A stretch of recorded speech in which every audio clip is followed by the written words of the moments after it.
Good evening, everyone, and welcome to the session called Art and Nature, a Partnership for Life, which is part of the 1455 Third Annual Summer Festival.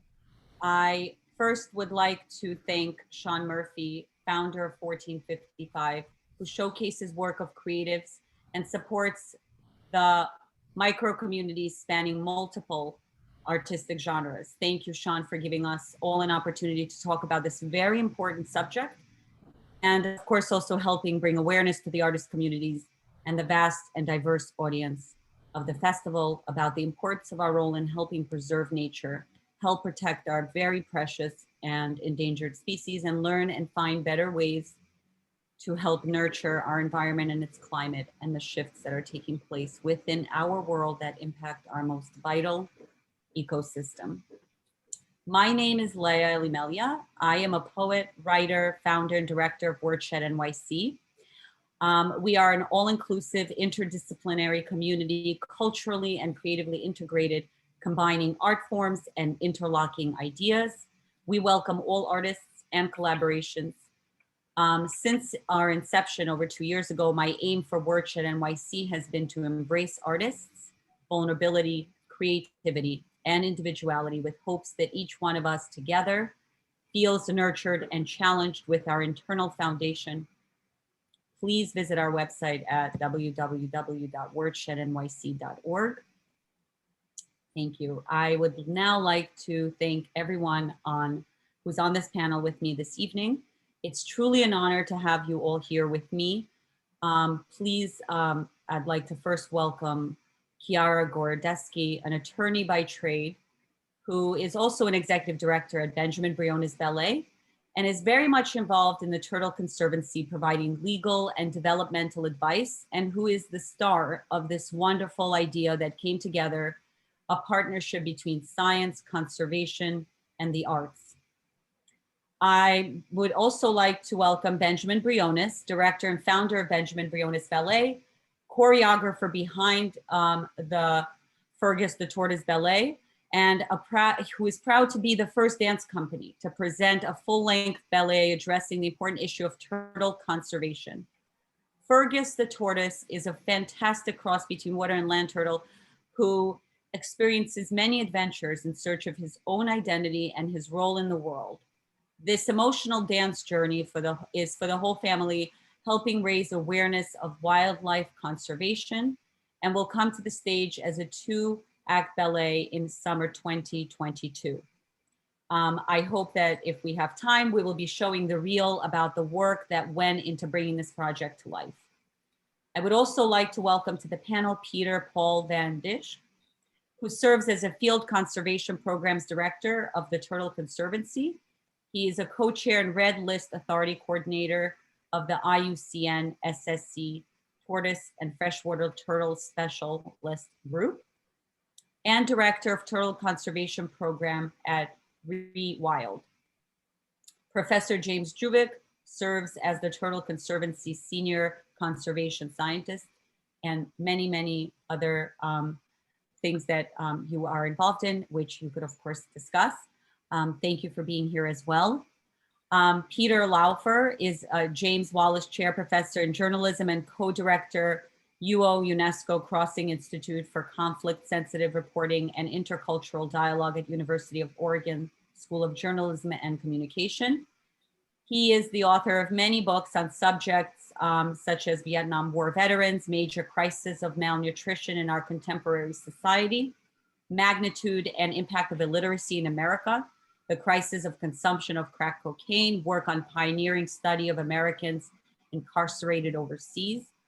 You have a book on Mexican-American border, fall of communism in Europe, and many more. You also did write a book called Dreaming in Turtle.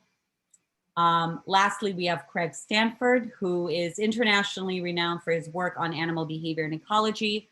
He is a professor of biological sciences and anthropology at USC, co-director of the USC Jane Goodall Research Center, and a research associated herpetology at the Los Angeles Country Natural History Museum.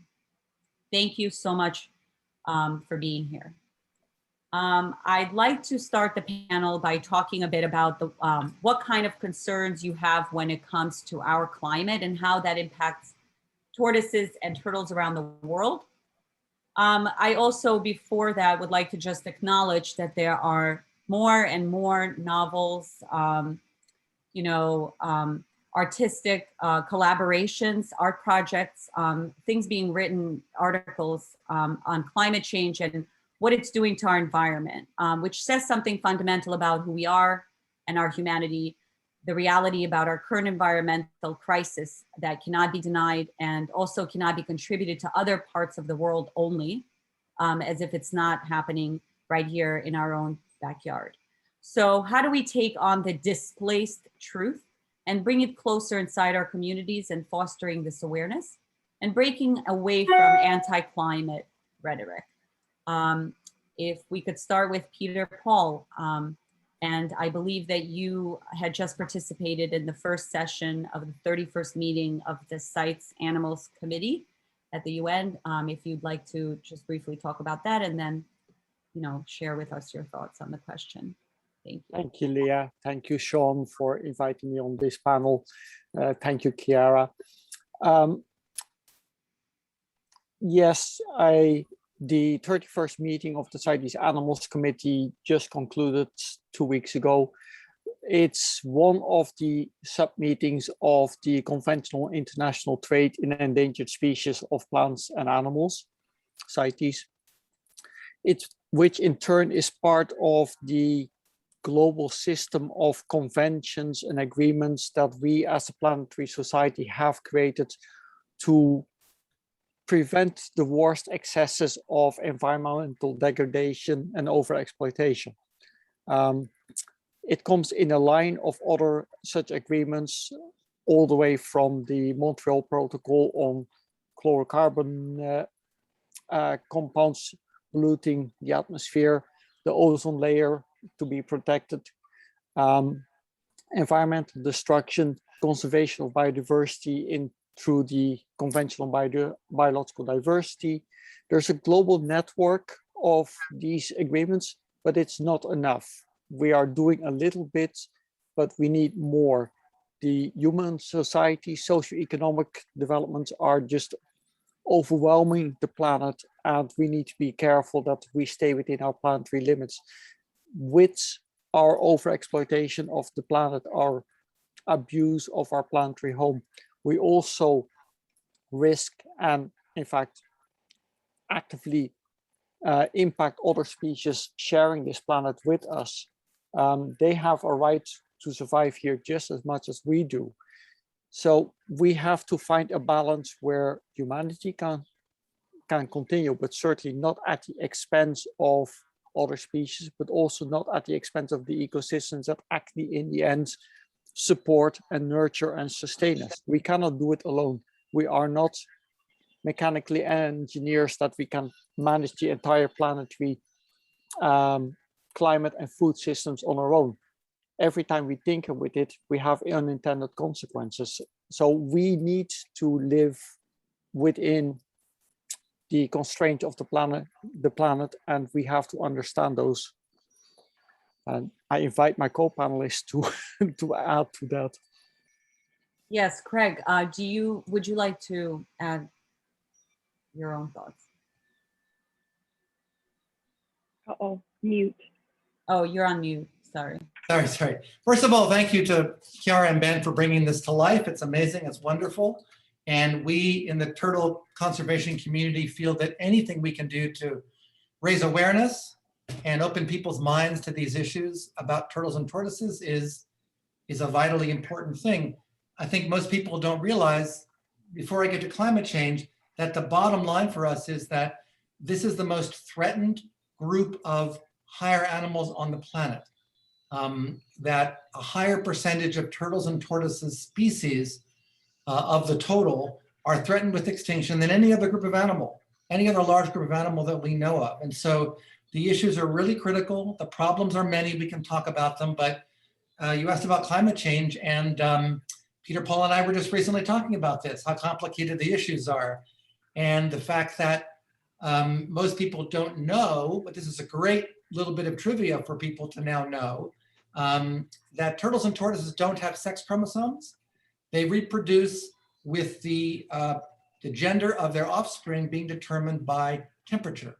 So a female sea turtle hauls herself out of the ocean, lays her clutch in the sand, and if that clutch is laid in the open sun, so the temperature is very, very warm, that clutch of eggs will be mostly females. And if it's in the shade, mostly males. And usually it's a 50-50-ish mix. So there are a lot of factors involved here, but in general, it's temperature dependent. So if you have climate change going on and you have a lot of warming going on, then you're going to end up, and in fact, we know that there are hawksbill sea turtles, one of the sea turtle species, nesting in some beaches in the world in which 80% of the eggs are hatching out female. So obviously, extrapolated over a century, that's a major problem for that species and maybe for other species as well. So climate change is hammering ecosystems. It's making birds migrate and breed earlier. I've been to Antarctica a couple of times and talked with climate scientists about penguins, and it's really wreaking havoc with their lives. So it's a big problem for turtles and tortoises as well, absolutely. Professor Juvik, do you have anything to add to this? Well, I'd add to what Craig just said, that most of my work is with land tortoises that live in arid areas to begin with. And so these tortoises and other wildlife in desert areas, whether it's the Mojave or the Atacama Desert or many of the desert areas, have land tortoise species. And they're already living on the edge, even under normal conditions. And so some of these are burrowing animals. They have to spend a lot of time underground because it's either too hot or too cold when they come out. So if you raise the temperature in these areas, it's almost a canary in a coal mine situation. If they can't come out as often, they can't mate, they can't eat, they can't dance around, okay? So these species are threatened by climate change. And I think that also to support Craig's point, the very large percentage of endangered species of turtles and tortoises today is probably a part and parcel of more than just climate change. It's the incredible demand in the international wildlife trade for turtles and tortoises. So even if they're trying to deal with warming climate, if people are out collecting them every time they come out of the ground, then you've got a double whammy on these species all over the world. Consumed for food or pets or medicines. They are a major element in the international wildlife trade, a major revenue source in this illegal trade, comparable to things we think of like ivory from elephants and horns from rhinos and plates from pangolins and so on. The turtles and tortoises are at risk not only from climate change, but climate change is really impacting many of the species that already reside in marginal habitats to begin with. Thank you. For example, locally speaking, we're in New York, so we have diamondback terrapins here in New York and New Jersey. And last year we had so much rainfall that a lot of the hatchlings, before they hatched in the egg, they drowned because of excessive rainfall. The rain actually penetrated the shell, and they couldn't even hatch. So there's not only global warming and the problem with too many females, but also a lot of them don't even make it out of the egg. Thank you, Chiara.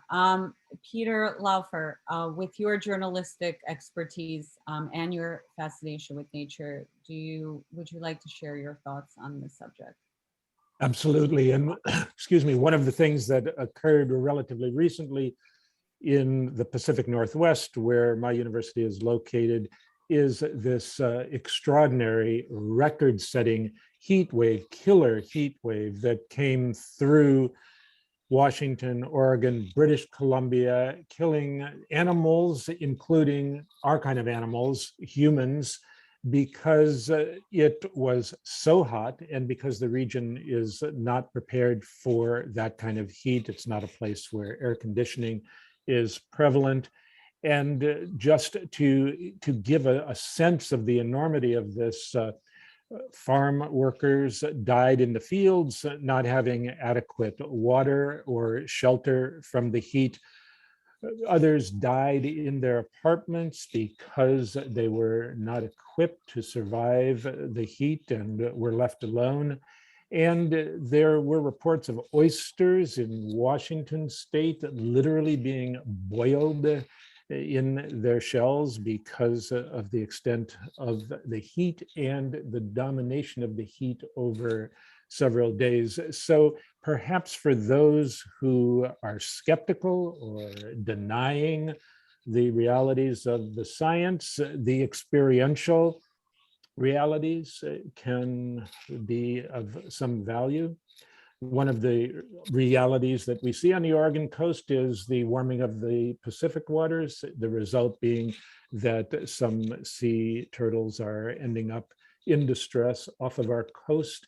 And to look for those glimmers of positive experience trying to wrestle with the crises, the aquarium in Newport, Oregon, has been rescuing these turtles and working in partnership with the US Coast Guard and flying those turtles back south.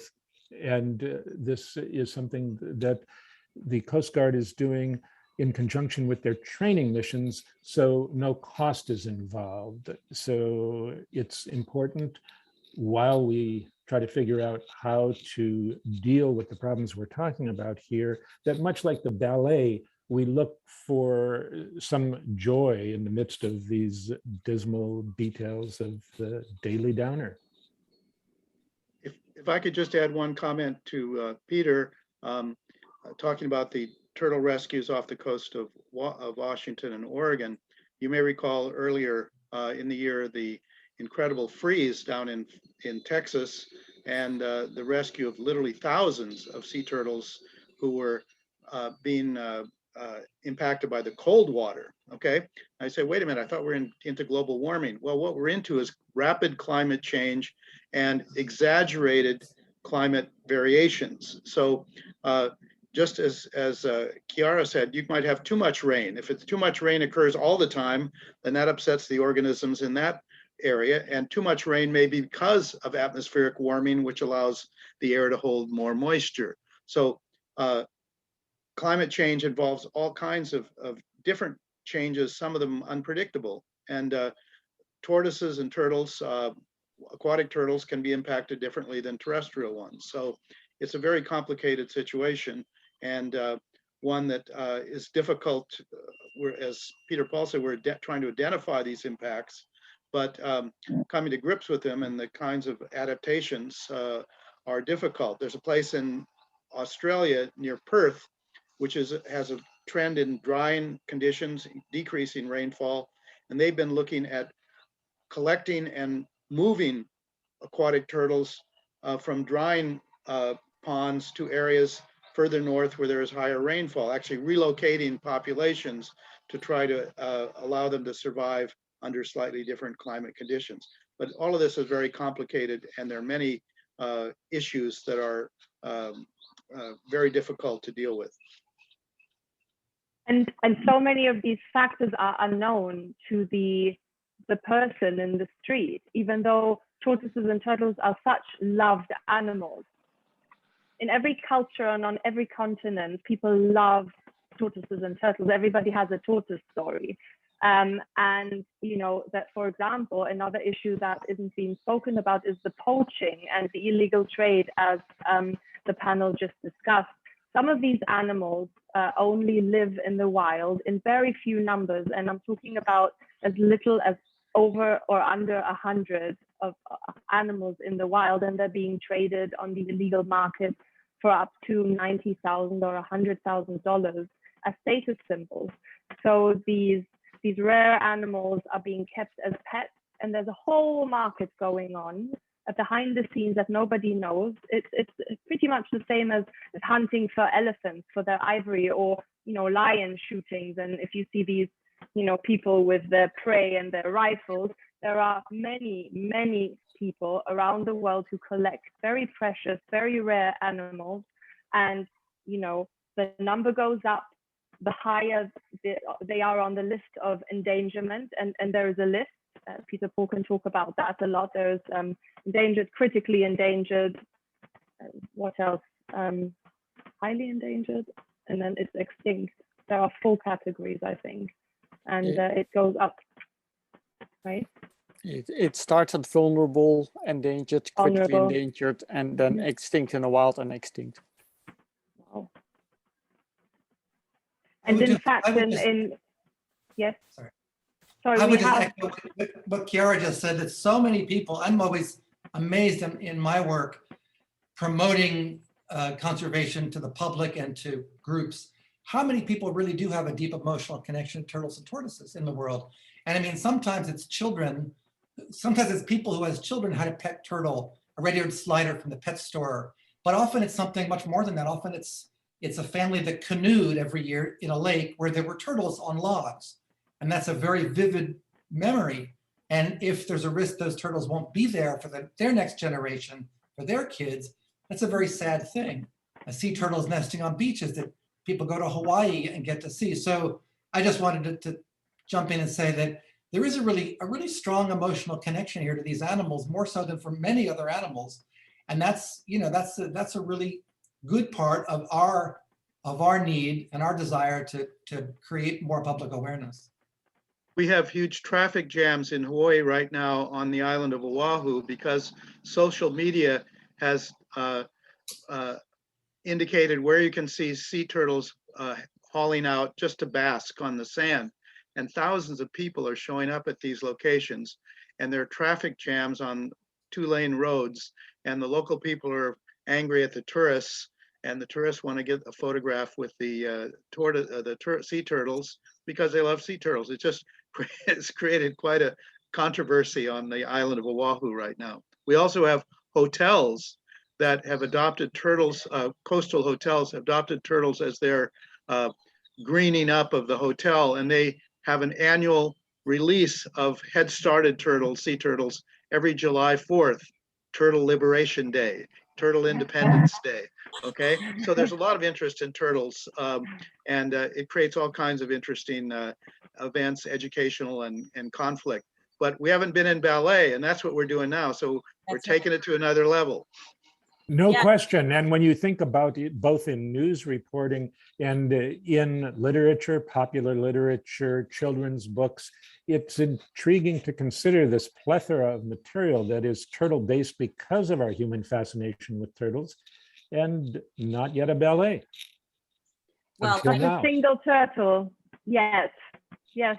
So this is what I was always wondering about since I was a little girl. I was looking for a turtle, and there isn't one. There is a very, an old ballet from the 70s by David Bintley called Penguin Cafe, dealing with animals, but that is really it.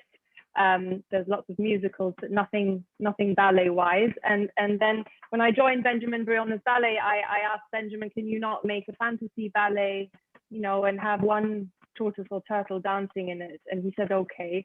And then COVID came, and we were thinking, what can we do online virtually, because we couldn't be on the stage.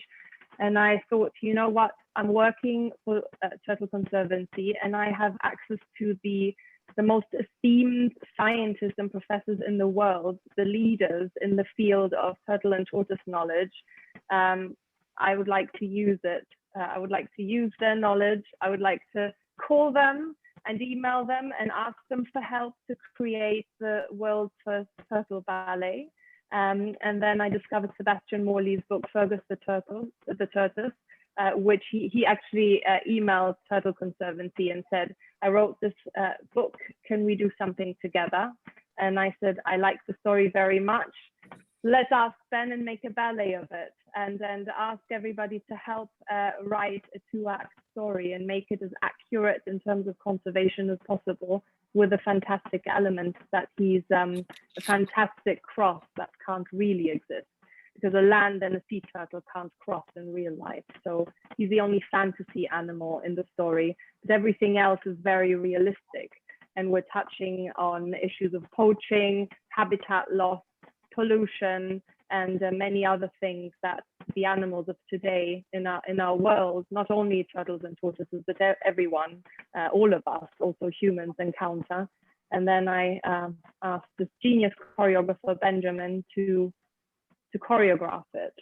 And here we are. Well, I'm glad you actually all just jumped right into my second question. So I don't need to ask you, because now I know why you all chose to be part of this incredible project. And I know that you mentioned, Chiara, that, you know, Fergus goes out and search for his identity. And because he's a cross between the turtle and the tortoise, he discovers things about himself, learns about others, meets all sorts of creatures. And it's the story to me felt quite similar to humans who are often forced to migrate, who are exiled or are in danger due to their habitat, in many cases because of political, social, and cultural circumstances. And they too have to, you know, find their identity after they've worked hard in integrating into a new environment. And Ben, I'd like to hear if you could briefly talk a little bit about, you know, how you felt about being part of this project from your point of view as a choreographer. Yes, of course. Thank you very much for inviting me. Thank you very much for to everybody for being part of this project. You guys are amazing by doing what you do, and I feel really, really honored to be part of this project. Thank you, Chiara, for having the idea of putting everybody together. And yes, it's a challenge. It's a challenge because for some reason there's no reference about turtles dancing on ballets, dancing, right? So, but of course, challenge is always welcome, and this is a very important issue, and it's an issue that not everybody is even aware of. And the thing is, if they suffer, we suffer, right? If they're suffering, and as I think Peter Paul was saying, they are like kind of like a measure of what the state of the planet is, right? If they are starting to disappear so quick, of course we are going that route too ourselves, and of course is something that we want to prevent. We want to remain. We want to share this world, as you were saying, Peter Paul, and it makes me happy. It makes me absolutely happy to create more awareness, to educate, and to push people, to push kids, to push everybody to do something about it. And that's my main objective through art, through what I do, and of course having Chiara behind me, asking me to do this or asking me to do that, or you know, the same way for James and Peter, like, okay, yes, let's do it, and here we are. Thank you very much, guys. Thank you. So we're selecting certain interesting and very rare and bizarre looking species of turtle or tortoise, and then Ben has conversations with the conservationists and the experts in terms of the movement and what they do. For example, there's something called the pancake tortoise, which I didn't even know that it existed. And I know so many tortoises, but more European ones. And the pancake tortoise is this flat. She lives in Kenya, or he, and they're beautiful. They look like normal tortoises, but you look, and they're very flat. They look as if there's a deformation, but it's not. They're flat because they live between granite rocks. So when we had a conversation with Michael Tuma of the Desert Council, Tortoise Desert Council, he said that they were so fast. It took him and a colleague 2 hours to actually catch one when they wanted to assess them and mark them and count them, researching them. So Ben knows that they're very fast, and in the ballet they will be probably the fastest dancing tortoise on stage. Well, that's actually funny that you mentioned that, because I knew all that and I know my dancers, so I assigned this turtle to the faster dancer, which is an Italian girl who can move really, really, really fast.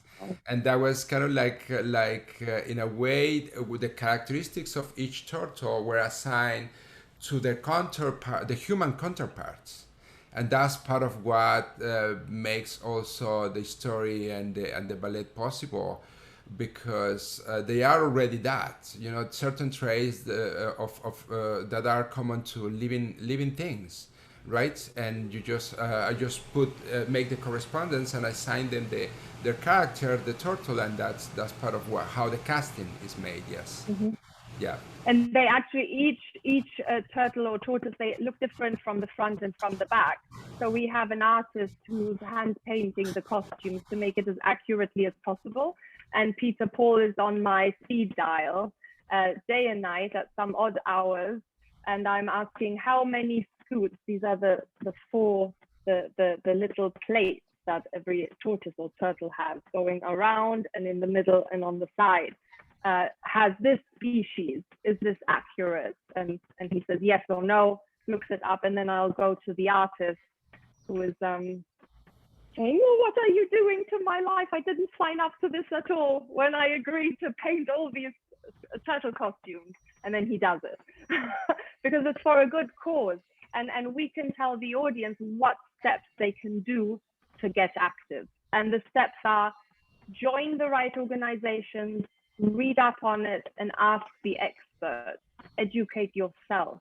If you find a plastic bag in the street, tie a knot and then dispose of it in the recycling. Don't just throw it away, but tie it together with a knot. Peter Paul, do you want to add anything to this subject of integrating ballet with Turtle Conservancy? Yeah, I just find it fascinating. I'm a very boring scientist. I normally sit in the corner and do analytical stuff. But what became clear to me in the course of this project is that it's all about communication, translating the knowledge of one community into another community. We, the scientists, the conservationists, we desperately need greater awareness and action upon awareness by the general public that turtles are a threatened group. But I've realized also the artists benefit from getting to know turtles closer.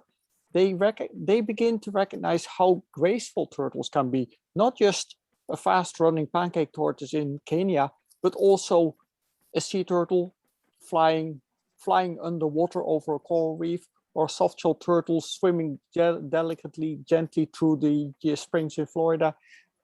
It is an interaction. We learn from them, they learn from us. And if we make the planet a little bit of a better place and a society a little bit more understanding in the process, we are making great progress.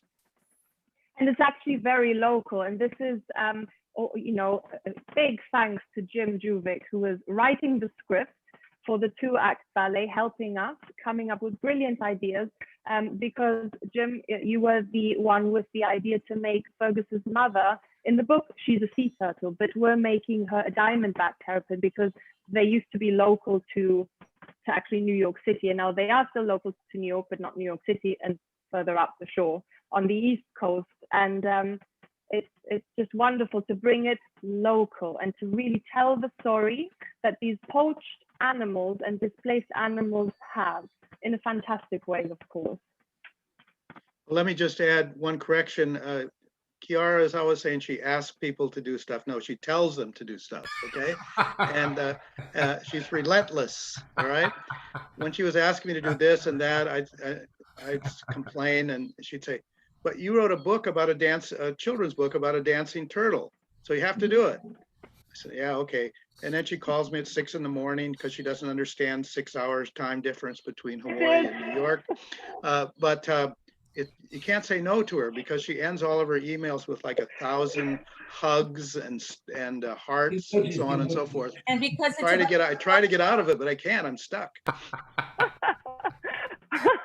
But also because it's about turtles, and look where we are now. We're looking forward to this incredible performance. I wanted to also pose a question to you all about ways in which the artists communities can help facilitate and encourage and educate their audience, as well as the rest of the artist community, about, you know, the integral value and responsibility of intersecting art and climate change and the environment, and protection of our species and the earth. Leah, to tell you the truth, I don't think that exists much. Regardless of the 300 years of ballet existence, that doesn't exist much. And I think we are setting up the foundations for that.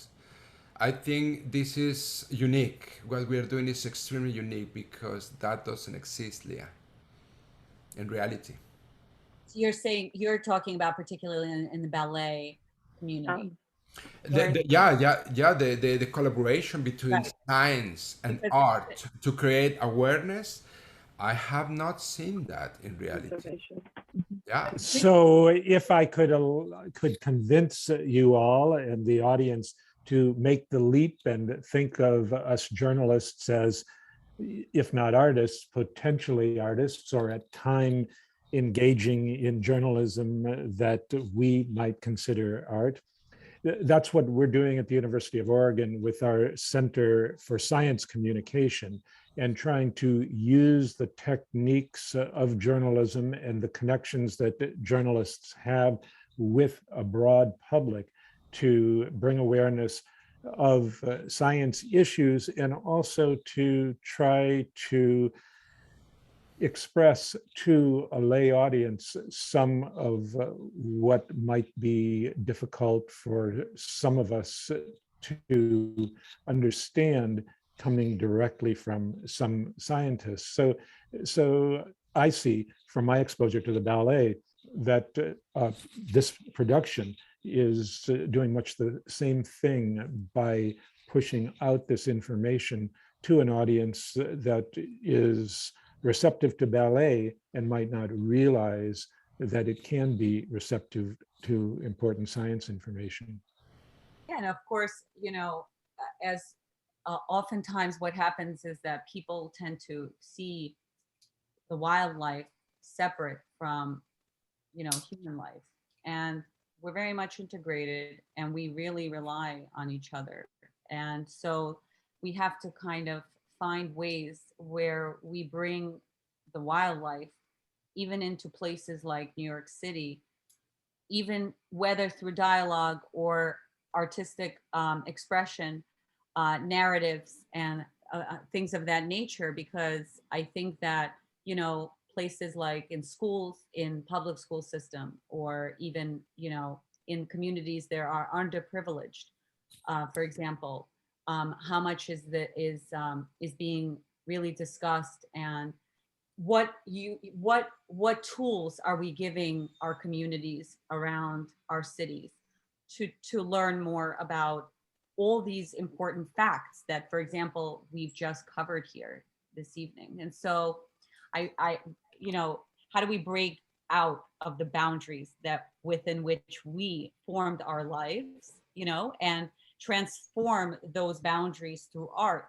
in also the way we think and our lifestyles? Because again, what I wanted to, and I believe I mentioned in the beginning of the panel about how it's not just bringing awareness, but I feel like at this point, you know, we need to start bringing more action to the platform. So if you have any ways that you would like to suggest, other than, you know, what obviously Chiara and Ben are doing here. You know, thank you, Peter, for bringing all the things you've just told us to our attention. I'd like to ask Craig if he has anything to add. I would just say that I think there's, what Ben said is really true. There's a long-term thing in the performing arts and also in pop culture and movies and TV, that if the message is too heavy-handed, if the message has too much content, then you lose your audience. You worry that your production fails at an artistic level, and maybe also doesn't even get the message across. And so I think one of the really nice things about Fergus that really is successful, those of us who have seen the production, is that there is a real message there. And it's a really obvious message, but I didn't feel in any way that it intruded on the art. So I can't, you asked me to address this. As a non-artist, I can't exactly tell an artist how you do this, but it's clear that there is a balance that can be achieved, and it's a super important one.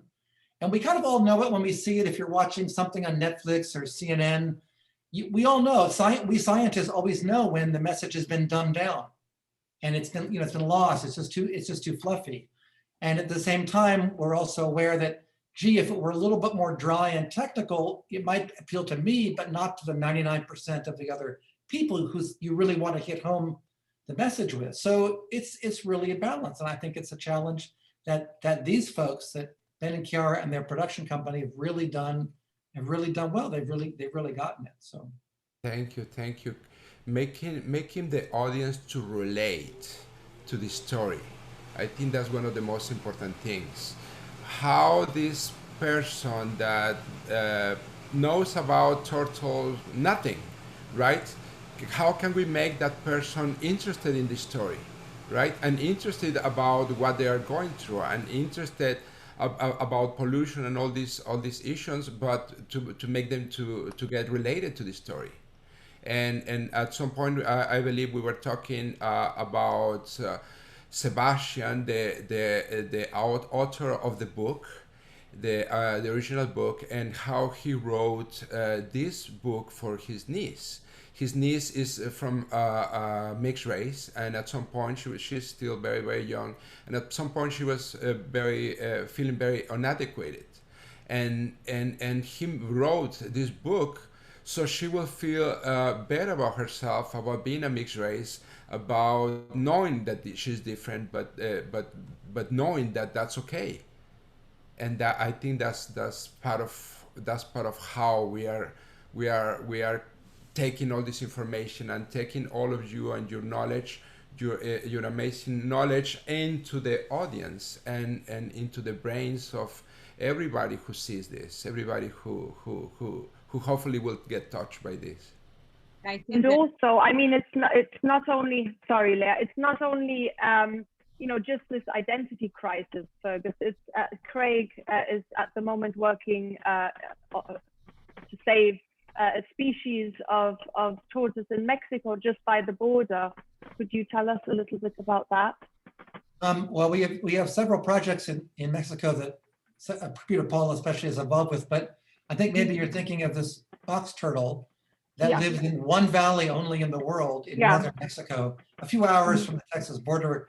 And it's a valley that's been disconnected somewhat from the rest of the desert surrounding for a long time. And so there are not just one, but several species of turtle there that are not found anywhere else. And, there it's a question of agriculture is intruding, human population is intruding, tourism is intruding, water table is dropping, and there are numerous threats, as there are for practically every turtle species that we could talk about. And it's a matter of persuading everybody from local people, the tourism companies, the government, agro-businesses to work together, because usually the turtle is a tiny part of a larger ecosystem. And the only time the turtle actually is directly impacted separate from the ecosystem is when people are actually stealing the turtles, which is unfortunately, as you said earlier, Chiara, often the case. You have people coming into wild places and poaching turtles to sell them somewhere for profit. But most often it's a habitat issue, that we need to protect these habitats. The turtles are in the habitat. So yeah, we're working on that in Mexico. We're also working on breeding these animals in captivity in the US and in Mexico, with hopes that they can be reintroduced at some point if necessary. So the issues are always complicated, and they always require a lot of, we always say conservation is really a human problem more than an animal problem, because it's all human factors. And you really have to be connected well to the human milieu in that area. If you don't have the support of local people and your collaborators there, then obviously you don't accomplish anything. So Jim is very involved in South Africa. Peter Paul is very involved in Mexico and elsewhere. We all have our own case studies, and each one is different, but each one is the same also in terms of the risks, the threats, and some of the possible solutions. And in terms of involving the local community and educating them as best as possible to really manage the situation in situ. Yeah, there are wonderful, inspiring cases in which For instance, people who have spent generations poaching, collecting sea turtle eggs and eating them or selling them for profit are now being enlisted into ecotourism to lead tours on beaches in places like Trinidad and many other beaches in the world where magnificent sea turtles like the leatherback are nesting. And now, sometimes there even are deals brokered where some of the eggs are are allowed to be taken for consumption, and the rest of the eggs are put into the ground and marked so you can take tourists out to see those eggs hatching. So there are success stories. We focus on the negatives. There are a lot of negatives, but there are success stories. And really, we need for more public awareness in order for more success stories to unfold. A lot of these beautiful stories are being told in Peter Laufer's book, Dreaming in Turtle. I mean, I can really recommend this book for everybody. I think schools should read it because, it just shows that anywhere in the world there are tortoises and turtles, and how people come across them and how important they are in society, and these wonderful little stories of how they're used or how you come across them. So it really inspired me very much to move forward with the ballet as well. I've been reading this book over and over again. And Chiara, you and I have been talking as mothers about how to bring the ballet and even this whole discussion of turtle conservation to private schools. So yes, if we're talking about how to bring this and how to, get the people working in schools excited about this project, can you imagine how the amount of work it will take for it to go into the public school system? And so this is just an idea. This is just a thought, meaning in terms of how much work is still left to be done in terms of bringing awareness to these important issues. That it's still, and we started doing exactly. just that, both for Turtle Conservancy and for Benjamin Briones Ballet. So for Turtle Conservancy, we're doing virtual school tours. They're very short, they're 20 to 30 minutes. And we show the children at any level, any school age, from 5 to high schoolers or even university students, are giant tortoises, so the Aldabras and the Galapagos, and they can ask questions, and then it's being tailored to their knowledge and the amount of intake. And then also at the same time, we're trying to do Fergus showings of the filmed piece. It's a 23-minute film to any school now from September, and to have a discussion both in a balletic way and in a conservationist way. So there's a lot to do. There's a lot to do, and I want to thank you all for being here, and once again bringing your expertise and knowledge and your enthusiasm, which is so important and amazing and so inspiring. So thank you so much, all of you, for being here. And I again want to thank Sean Murphy and the 1455 Art of Storytelling Summer Festival. To find out more about the work of 1455 and their future events, please visit 1455litarts.org. Just before we go, I want to see if I could share the screen and see if we could play the reel. So if you could just bear with me. Yeah.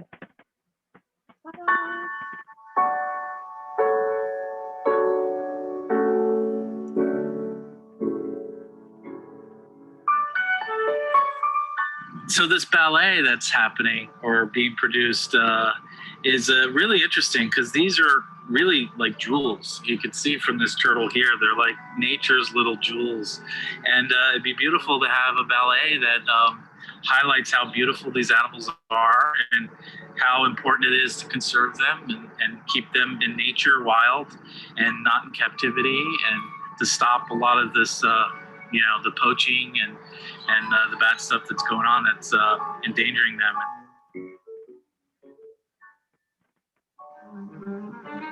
We are so happy to have been asked to collaborate and help with the first turtle ballet, and also work with so many other turtle conservation projects across the globe. to make this project a success. We've been sending footage of turtles just like this to try and help the artists understand the movements that might be required to really help translate how these amazing animals are such wonderful ambassadors.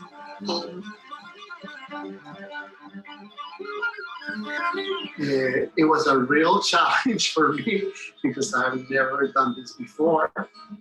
However, it was very interesting to learn about all these turtles, the wildlife, the different shapes. Everyone is so different.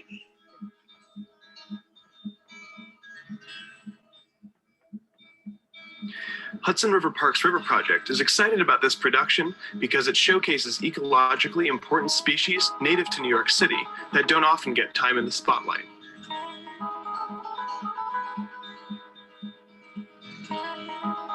The whole idea of a whimsical turtle with identification problems appealed to me, and all of the angles of it, the ballet, the turtles, and the idea that there's diversity involved, there are things that are all close to my heart.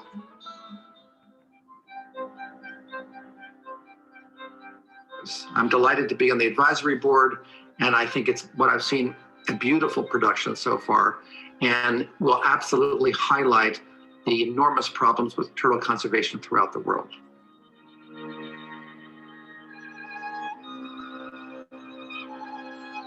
On behalf of my friend Amo, an Amazonian red-footed tortoise, he and his friends are super excited that the ballet is at least temporarily moving on from butterflies and swans to embrace a more substantial creature in God's world, the tortoise.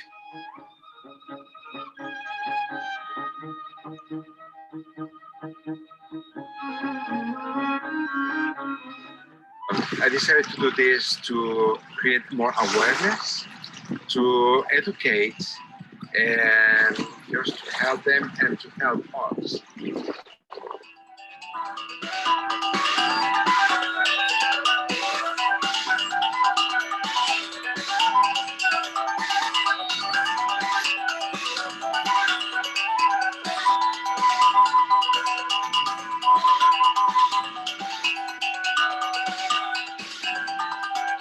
Turtles have been around for almost 200 million years.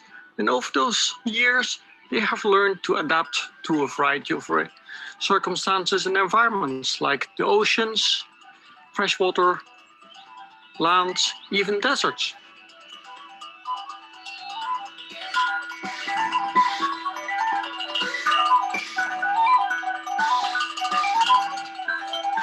This is a very special project because it is the first time that the issue of the conservancy of the tortoise is addressed from an artistical point of view.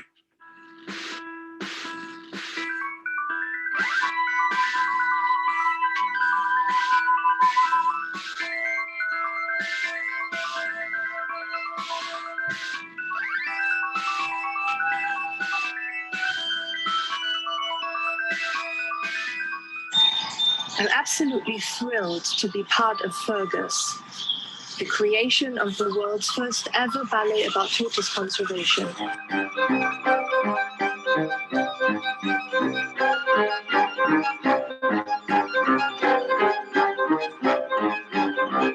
During the period when I used to dance with Baryshnikov and Nureyev. And I always thought, wow, I'd really love to dance like a turtle. And, I realized there's ballets with flamingos and hedgehogs and horses, and there's even ballets with snakes. And I realized that turtles have a PR problem. There has to be a turtle ballet. And now they finally have their moment in the sun. The ballet is coming to you, and we couldn't be more supportive of this project. So turtles need to have better PR.